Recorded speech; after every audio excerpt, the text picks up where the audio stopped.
Having run heating and air conditioning companies for more than 2 decades, what system do I put into my own home? Well, to understand that, we need to understand a little bit more about the equipment, because an educated customer is the best customer. So if you're looking at your furnace, you have 2 main efficiencies. You have an 80% and a 90% plus. That is strictly determined by the heat exchanger. In heating and air conditioning, the easiest way to make something more efficient is you add more metal. So because of that, all they've done in a 90% plus furnace is they've added a secondary heat exchanger that is very narrowly spaced. So ironically, even if you buy a 90% furnace and have like a 1-inch filter on it, you likely aren't getting anywhere near the 90, 96, 97% efficient that you were promised, because that secondary heat exchanger actually becomes a tremendous filter. And if it's dirty, the dirt acts as insulation and it can't actually heat your house as efficiently. Then you're gonna look at your gas valve. So a traditional gas valve is a single stage, meaning it has 1 speed high. So typically in Utah, we're sizing for between 5 and 12 degrees, depending on where you're at. We only hit those temperatures a couple of hours out of the entire year. And some years we don't even hit those temperatures, which means the vast majority of the time, this is actually too big for your house. It's creating hot and cold spots, it's causing stratification and a number of different issues within your house, which is why they originally came out with a 2-stage furnace. Because a 2-stage furnace basically is exactly what it sounds like. The gas valve has the ability to, instead of just opening all the way, it'll open about 60%, a little more than half. And that gives you a high and a medium speed. And in Utah, it's gonna run on that medium speed the majority of the winter. And that's going to mean it runs at a lower temperature, it runs longer. Basically, it's equivalent to driving on the freeway with cruise control set versus driving in stop and go traffic where you're having to go from 0 to 40, 0 to 40, 0 to 40 every time you're hitting a red light. And then you have a modulating gas valve. A modulating gas valve actually ramps up and down based on the heating needs of your house. So a simple way to think about this is a gas valve with 70 stages. So it doesn't matter if it's 5 degrees, 10 degrees, 30 degrees, or 50 degrees, it's gonna be ramping to the exact heat that you need for your house, which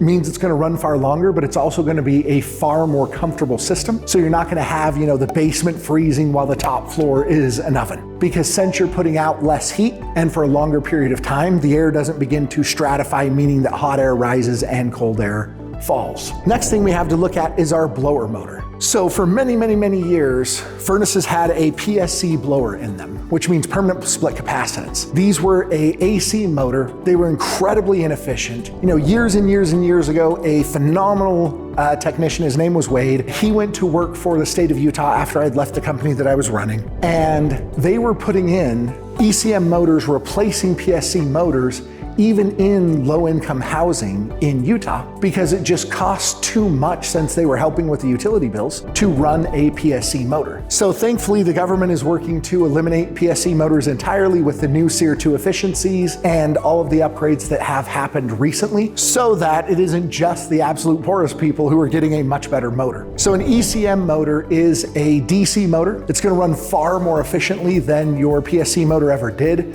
You're gonna notice a greater volume of air being delivered to the house, which also means that commonly you have to downsize the equipment, because most people didn't realize how oversized their equipment was until they actually started trying to move the air that their system was supposed to be moving the entire time. And then you have a variable speed. This is a DC motor that also has the ability to ramp up and down. So it's going to maintain the exact CFM that you need. So let's say you need 1345 CFM in this particular scenario, but your filter starts getting a little bit dirty. It'll actually ramp up so that it's still pulling that 1345 cubic feet per minute of air through your filter. You close a vent, it's going to ramp up so that it can overcome that vent being closed and still push the required CFM to the rest of the house. So this helps to eliminate hot and cold spots. The beauty of it is, I have mine set on a low fan speed, and you can just circulate the air. So even in September and March, when your system isn't running a tremendous amount, you can actually have it filtering your air, sanitizing your air, humidifying your air, keeping everything clean. And then you're also taking the coldest air from the basement, the warmest air from upstairs, you're mixing it all together and redistributing it through the house so that you maintain a much more even temperature